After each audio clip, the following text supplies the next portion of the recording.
President, esteemed faculty, proud parents, devoted friends, squirming siblings, but especially class of 2018, congratulations, you made it! Woo!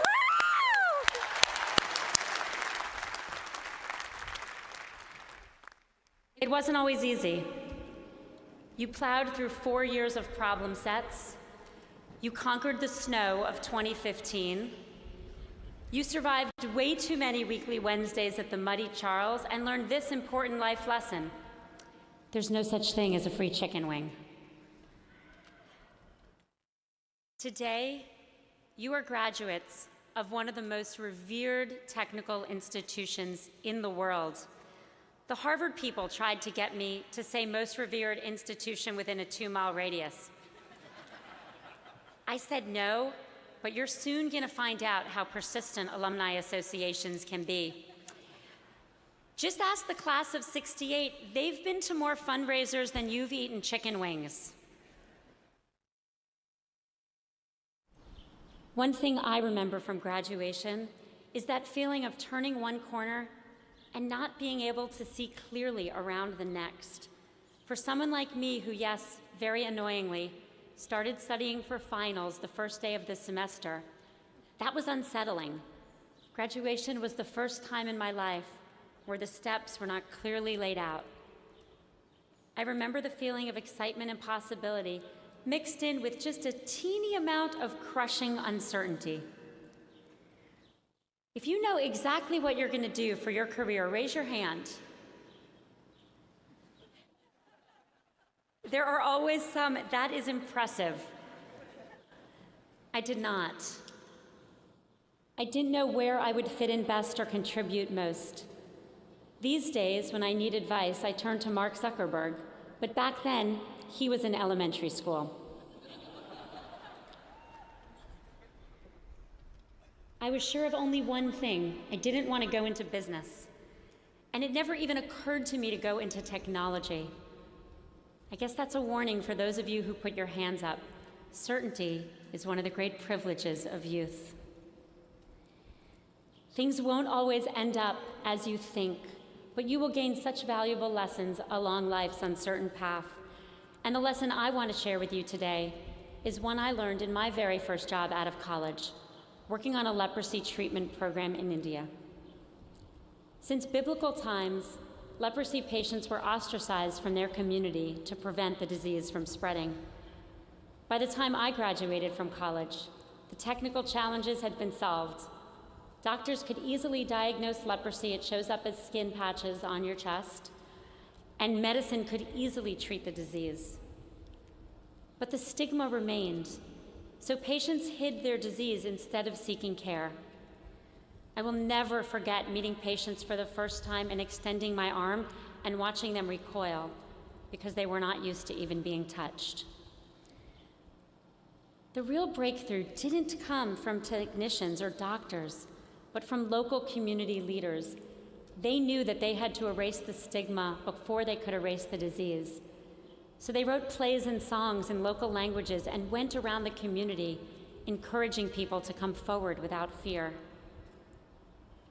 They understood that the most difficult problems and the greatest opportunities we have are not technical, they are human. In other words, it's not just about technology, it's about people. This is a lesson you've learned here at MIT, and not just those of you graduating with technical degrees, but those who studied anything from urban planning to management or course 11 or course 15 in MIT speak. You know, it's people who build technology and people who use it to make their lives better, to get educated, to get healthcare, to share an infinite number of cat videos that are all unique and totally adorable. Unless you're a dog person. Today, anyone with an internet connection can inspire millions with a single sentence or a single image.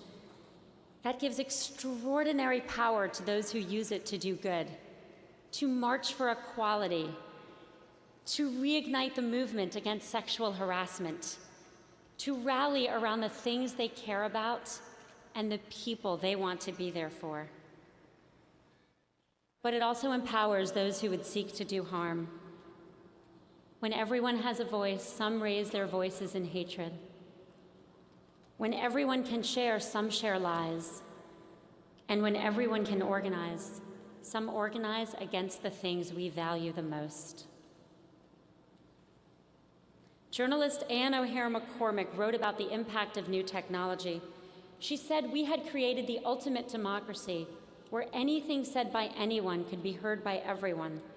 But she worried. She worried it provoked partisanship or tolerance, whether it was time wasted or time well spent. She wondered if it explained all the furious fence building, the fanned up nationalisms, and the angers and neuroses of our time.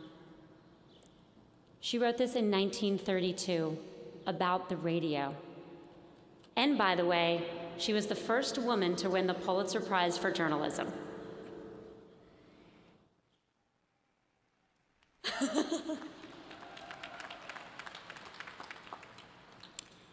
The fact that the challenges we face are not new does not make them less pressing. Like the generations before us, we have to solve the problems that our technology brings. I believe there are 3 ways we can deal with these challenges. We can retreat in fear, we can barrel ahead with a single-minded belief in our technology, or we can fight like hell to do all the good we can, knowing that what we build will be used by people, and people are capable of great beauty and great cruelty. I encourage you today to choose the 3rd option, to be clear-eyed optimists, to see that building technology that supports equality, democracy, truth, and kindness means looking around corners and throwing up every possible roadblock against hate and violence and deception. You might be thinking, given some of the issues Facebook has had, isn't what I'm saying hitting pretty close to home? Yes, it is. I am proud of what Facebook has done around the world, proud of the connections that have been created, proud of how people use Facebook to organize for democracy, for the Women's March, for Black Lives Matter. Proud of how people use Facebook to start and grow businesses and create jobs all around the world. But at Facebook, we didn't see all the risks coming, and we didn't do enough to stop them. It's painful when you miss something, when you make the mistake of believing so much in the good you're seeing that you don't see the bad. It's hard when you know you let people down.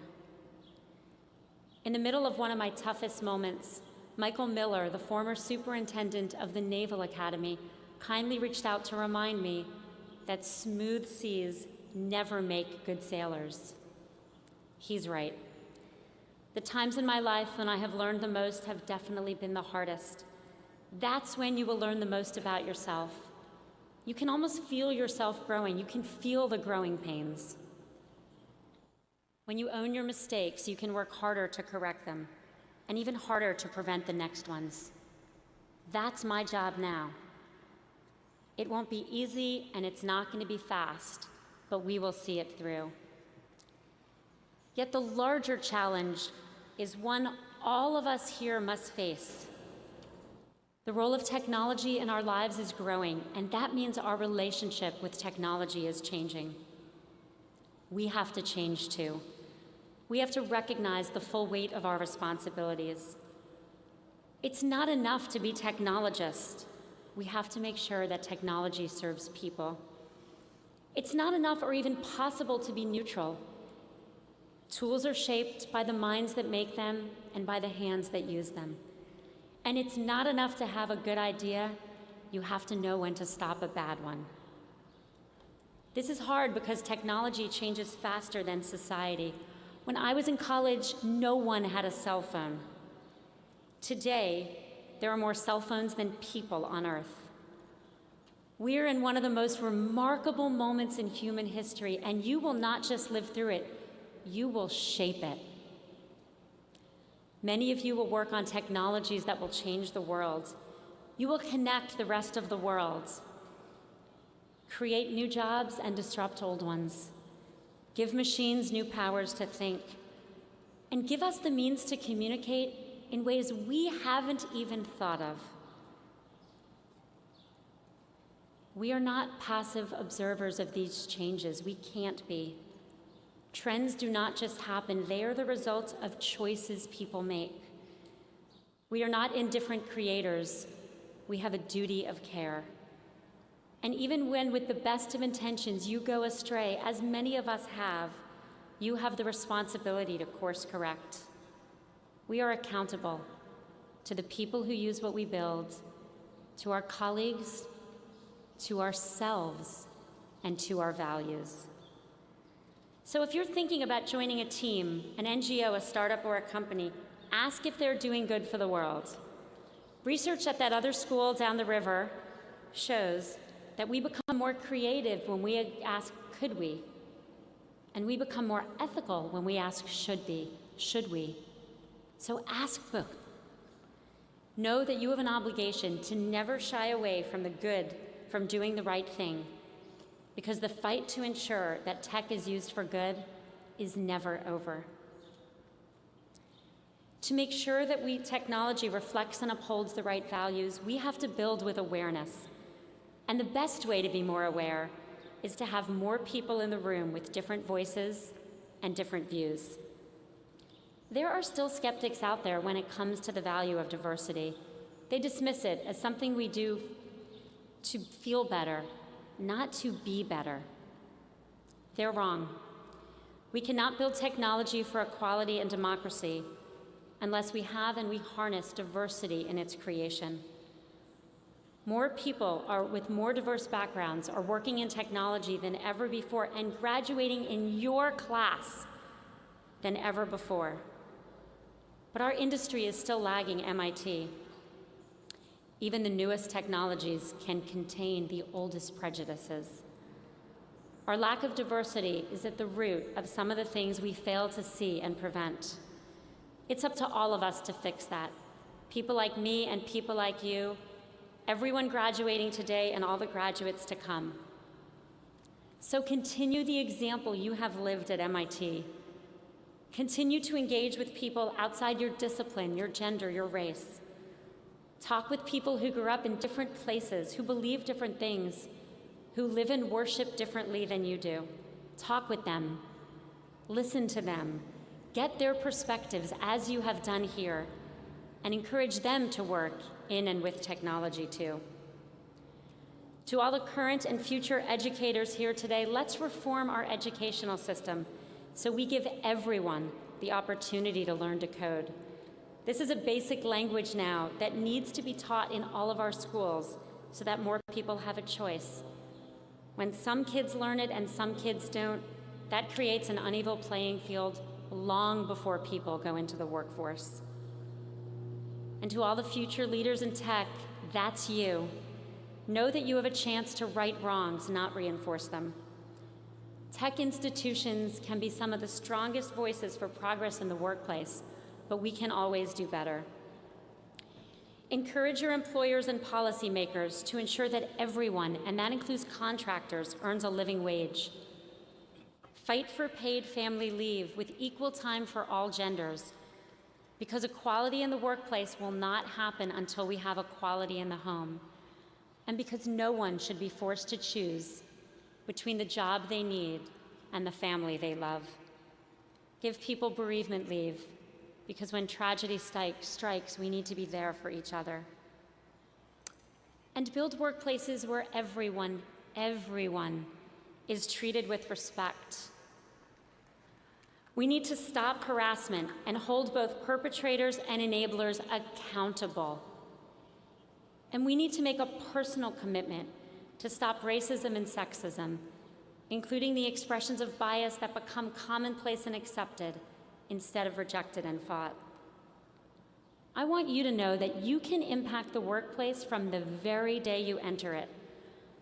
A few months ago, leanin.org surveyed people to understand how the Me Too movement was influencing work. After so many brave women spoke out, we found evidence of an unintended backlash. Almost half of male managers in the US are now uncomfortable having a work meeting alone with a woman, and more uncomfortable having a work dinner with a female colleague. These are the informal moments where men have long gotten more mentoring than women, and now it looks like it could get worse. For the men here, someone might pull you aside your first week at work and say, "Never be alone with a woman." You know they're wrong. You know how to work respectfully with all people. So give them advice instead. Tell them that they have the responsibility to make access equal. And if they don't feel comfortable having dinner with women, they shouldn't have dinner with men. Group lunches for everyone.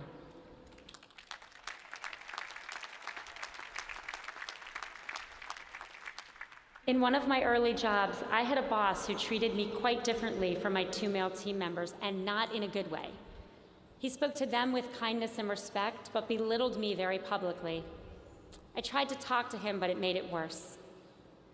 My 2 male teammates, right out of school themselves, stepped up, and it stopped. Even if you are the most junior person in the room, you have power. Use it, and use it well. Class of 2018, it is not the technology you build that will define you. It is the teams you build and what people do with your technology. We have to get this right because we need technology to solve our greatest challenges. When I sat where you are sitting today, I never thought I would work in technology. But somewhere along that uncertain path, I learned new lessons and became a technologist. And technologists have always been optimists. We're optimists because we have to be. If you want to do something that's never been done before, so many people will tell you it can't be done. Graduates of this amazing university have helped sequence the human genome, paved the way for the treatment of AIDS, and made an MIT balloon appear in the middle of the Harvard-Yale game. We're optimists because we run the numbers. Our world can feel polarized and dangerous, but in many critical ways, we are so much better off. A century ago, global life expectancy was 35 for 2 billion people. Today it is 70 for 7 billion. When I graduated from college, 1 in 3 people lived in extreme poverty. Today it is 1 in 10. It's still way too high, but we have made more progress in our lifetimes than in the rest of human history. Our challenge now is to be clear-eyed optimists, or to paraphrase President Kennedy, optimists without illusions. To build technology that improves lives and gives voice to those who often have none while preventing misuse. To build teams that better reflect the world around us, with all its complexity and diversity. If we succeed, and we can and will succeed, we can build technology that better serves not just some of us, but all of us. MIT graduate and former faculty member David Baltimore won a Nobel Prize for his work on the interaction between viruses and the genetic material of the cell.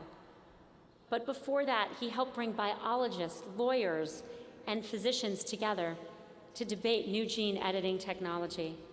They were worried that it had the potential to cause more harm than good. But they concluded that the opportunities for progress were too great, so they created ethical guidelines and continued the research. That decision led to some of the greatest advances in genetic science and medicine. It also set a standard that we as technologists can follow. Seek advice from people with different perspectives.